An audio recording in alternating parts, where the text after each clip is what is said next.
E as atualizações sobre o caso Nickelodeon não param. Os grandes atores e atrizes da Nick estão aos poucos contando suas experiências pessoais depois do lançamento do documentário Quiet on Set. E eu tô aqui pra falar com você sempre que surge uma nova bomba. E dessa vez foi o Kel Mitchell, de All That e Kenan e Kel, que falou sobre uma briga com o Dan Schneider nos bastidores de All That e também sobre como foi sua trajetória profissional e pessoal na Nickelodeon e a relação com seu colega de elenco Kenan Thompson. Então vamos falar sobre tudo isso aqui hoje. Antes, deixa só me apresentar. Eu sou a Debs e esse é o Desenrola Cinema, seu canal de causos do mundo do cinema e da TV, toda semana com novos papos pra gente desenrolar. Já se inscreve no canal para não perder nenhum vídeo e me conta nos comentários o que mais você gostaria de ver por aqui. E bora pro papo! O Kel trabalhava fazendo peças de teatro dramático em Chicago quando viu a oportunidade de fazer audição para uma nova série de sketches da Nickelodeon chamada All That.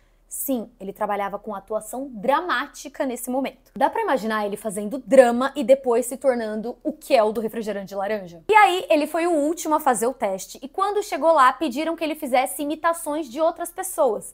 E geralmente quando fazem isso, os atores imitam pessoas famosas, né? Normal. E ele decidiu imitar pessoas do cotidiano, pessoas que ele conhecia, estereótipos do dia a dia. O que impressionou a equipe.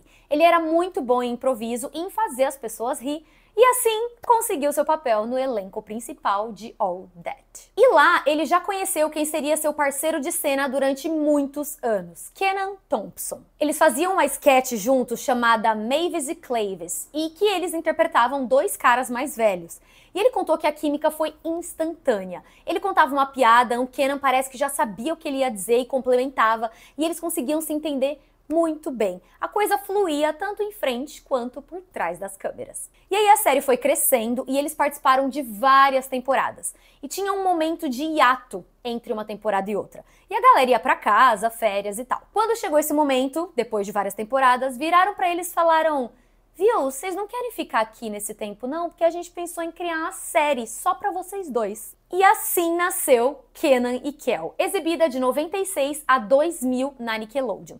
Mas eles não saíram de All That, não. Eles trabalharam nas duas séries simultaneamente. E essa dupla era um sucesso tão grande que, além de trabalhar em dois programas ao mesmo tempo, eles ainda tinham uma sketch em All That que fazia tanto sucesso que virou um filme em 1997 chamada Good Burger, em que eles interpretavam Dex e Ed, dois amigos que trabalham em um restaurante fast food. Welcome to Good Burger, home of the Good Burger. Can I take your order? Então, junto com Amanda Bynes, eu diria que eles foram os primeiros nomes muito grandes de sucesso na Nickelodeon, que abriram portas para todos os outros que vieram depois. E aí, o Kel contou uma coisa que eu não sabia, mas assim, o Dan Schneider era co-criador de All That, mas a série era comandada mesmo pelo Brian Robbins no início. E ele só tem elogios pro Brian Robbins. Como ele e o Kenan tinham essa química e eram super criativos, eles tinham conversa sobre o roteiro. Era mais colaborativo e eles tinham espaço para expor suas opiniões e até fazer suas adaptações de cenas. Tem um bicho passando aqui o tempo inteiro.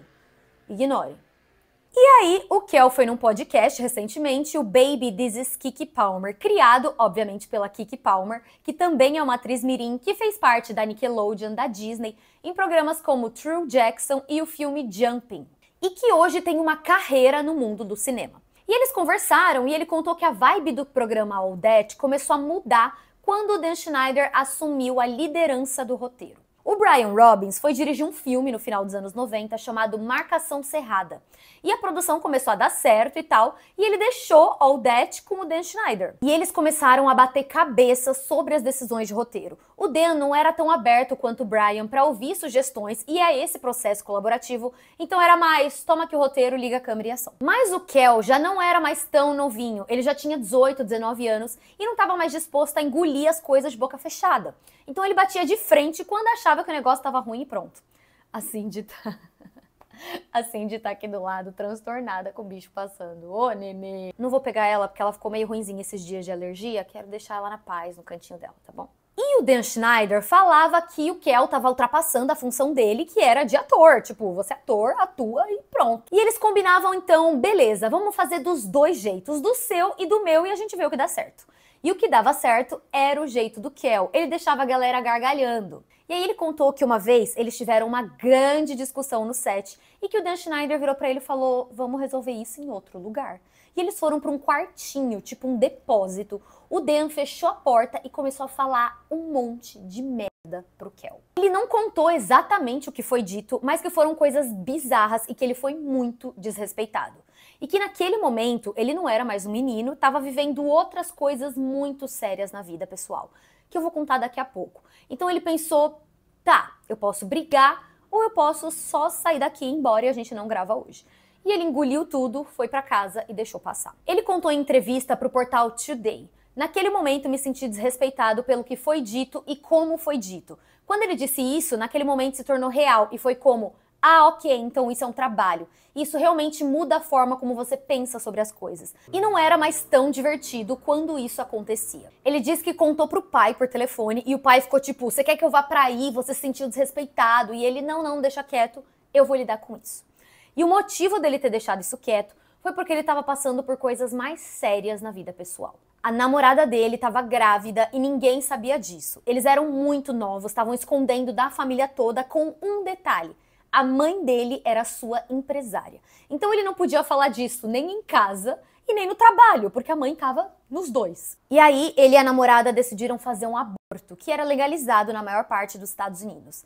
Isso foi um impacto muito grande emocionalmente para eles, né? E ele contou que se isolou, não tinha ninguém com quem falar sobre isso. E ao mesmo tempo o trabalho estava ruim e ele ficava se convencendo de não, eu consigo lidar com isso sozinho e tá tudo bem. Ele foi entrando num quadro de depressão e ao mesmo tempo em que na frente das câmeras fazia as pessoas rirem.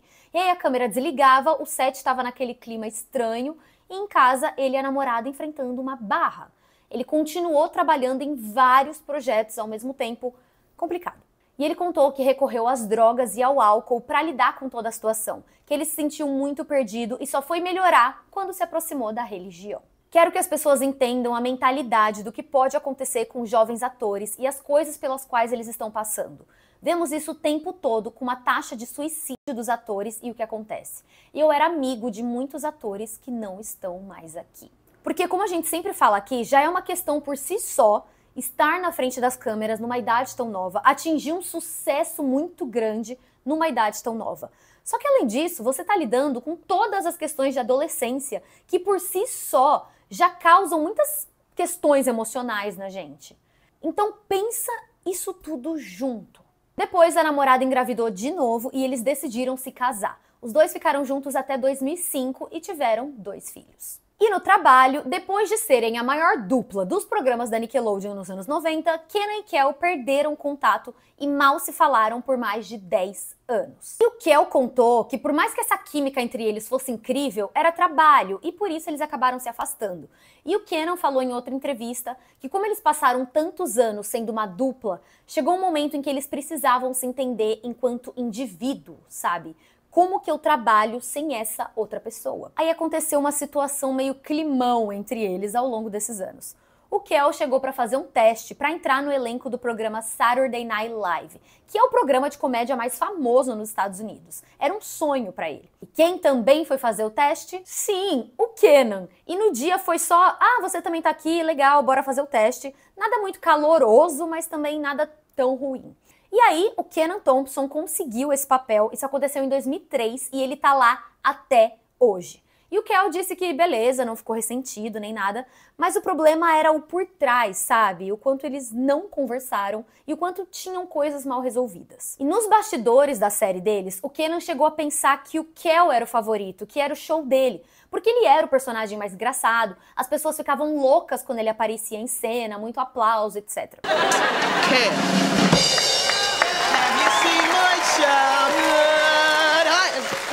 E depois eles descobriram que pessoas falavam coisas diferentes para cada um deles, sabe? Nunca se tornou uma briga de fato, mas acho que cada um ficava ali com as suas próprias inseguranças em silêncio. E aí eles se viram e simplesmente mal se falaram. Era como se não existisse mais uma relação mesmo. Até que, em 2014, o Kel foi escolhido para entregar um prêmio no Kids' Choice Awards pro Kenan. E na época ele estava gravando um programa na Nick chamado Game Shakers. E depois desse dia no Kids' Choice, um produtor desse programa sugeriu que ele se reconectasse com o Kenan e passou o telefone dele. Pois o Kel ligou e eles ficaram horas no telefone falando sobre tudo o que tinha acontecido na vida deles desde então. O Kenan ficou chocado com o que realmente acontecia na vida do Kel na época das gravações, que eu já contei aqui pra vocês, e foi uma conversa adulta muito importante. Durante outra conversa que os dois tiveram, eles perceberam que os produtores dos bastidores dos programas da Nick estavam no ouvido de um e do outro, meio que causando uma discórdia entre eles. E que eles falaram, não, a gente não vai mais deixar isso acontecer de jeito nenhum. E dali pra frente começaram a ser super honestos um com o outro, e sempre que a informação chegava, falar, ó, é isso mesmo, não é? Ao invés de só confiar na opinião de terceiros. E o Kenan também contou o quanto foi uma perda de tempo esse momento afastado, e que o maior crime que você pode cometer na vida é perder tempo. Isso permitiu que muitas coisas boas surgissem para eles. Eles se reuniram para fazer uma sketch de Good Burger no programa The Tonight Show with Jimmy Fallon, e desde então reprisaram seus papéis em um episódio do Saturday Night Live em 2022 e no novo filme Good Burger 2, que saiu em 2023. Foi como se eles nunca tivessem se afastado. Foi tudo tão natural, divertido. Eles riram o dia todo, falaram que foi uma reconexão deliciosa e muito importante. Então, sim, Kenan e Kel voltaram com tudo. Mas imagina se essa série voltasse, gente. Podia muito, que era perfeito. Eles ainda têm química, eles têm o timing, eles são tudo. Eu adoraria uma volta de Kenan e Kel. E quanto ao documentário Quairon Set, os dois já se pronunciaram. O Kenan contou que sente muito por todas as vítimas, que era difícil falar porque a experiência deles não foi essa. O Dan Schneider foi um dos criadores de Kenan e Kel, mas o showrunner mesmo, que estava na frente da série, não era ele. É bom que o documentário tenha sido divulgado e esteja exibindo coisas que precisam ser expostas, histórias que precisam ser contadas por uma questão de responsabilidade. Mas é definitivamente difícil de assistir, porque tenho boas lembranças daquele lugar. Tenho boas lembranças dos meus colegas de elenco. Ouvir que eles passaram por coisas terríveis como essa é muito difícil. Depois, em outra entrevista, ele disse que se sentiu culpado por falar que tinha boas lembranças, mas que isso tudo começou a acontecer depois do período deles.